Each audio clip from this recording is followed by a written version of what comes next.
बिहार वासियों को अब एक बार फिर से नई सौगात सरकार की तरफ से मिलने जा रही है। बता दें आपको कि पटना से पूर्णिया के बीच का सफर सड़क मार्ग से मात्र 2 घंटे में बिना किसी विघ्न के पूरा हो जाएगा, तो यह निश्चित रूप से हैरान कर देने वाली बात होगी।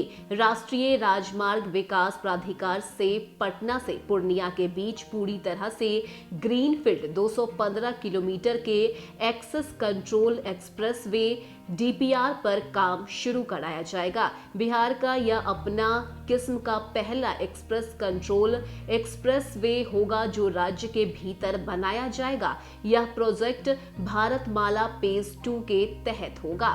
एक्सेस कंट्रोल एक्सप्रेसवे वह सड़क होती है जिस पर बीच में बामुश्किल 1-2 जगहों पर ट्रैफिक के प्रवेश की अनुमति मिलती है।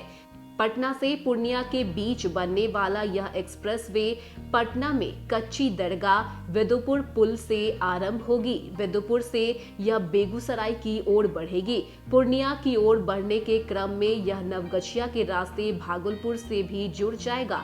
सिमरी बख्तियारपुर से कोसी नदी पर एक पुल भी इस प्रोजेक्ट का हिस्सा है। ऐसे में अनुसार आरंभिक आकलन यह है कि प्रोजेक्ट 12,000 करोड़ के बीच का होगा। ग्रीनफील्ड प्रोजेक्ट होने के कारण जमीन के मद में कम से कम 5,000 करोड़ रुपए खर्च होंगे। निर्माण मद में भी 5,000 करोड़ लगेंगे और कोसी पर पुल 1,500 करोड़ रुपए का होगा।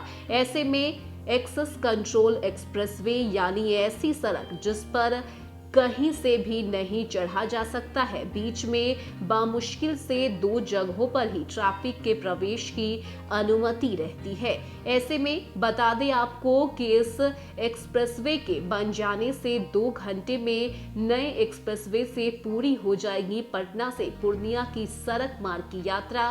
साथ ही एक पुल बनेगा सिमरी बख्तियारपुर के समीप, जहां राज्य के भीतर बनने वाला पहला एक्सप्रेसवे होगा। NHAI से डीपीआर की अनुमति के बाद अलाइनमेंट पर काम शुरू होगा। पूरी तरह से ग्रीनफील्ड एक्सप्रेसवे का आरंभ कच्ची दरगाह बिदुपुर पुल से नवगछिया से भागलपुर को भी कनेक्टिविटी मिलेगी।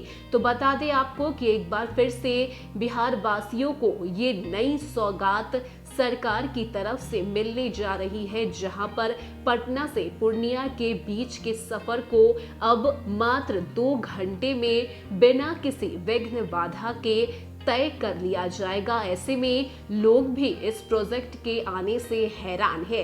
देखने वाली बात होती है कि ये प्रोजेक्ट कब बनकर तैयार होता है और आगे इस प्रोजेक्ट को लेकर सरकार की तरफ से क्या कुछ जानकारी दी जाती है। न्यूज़ फॉर नेशन की रिपोर्ट।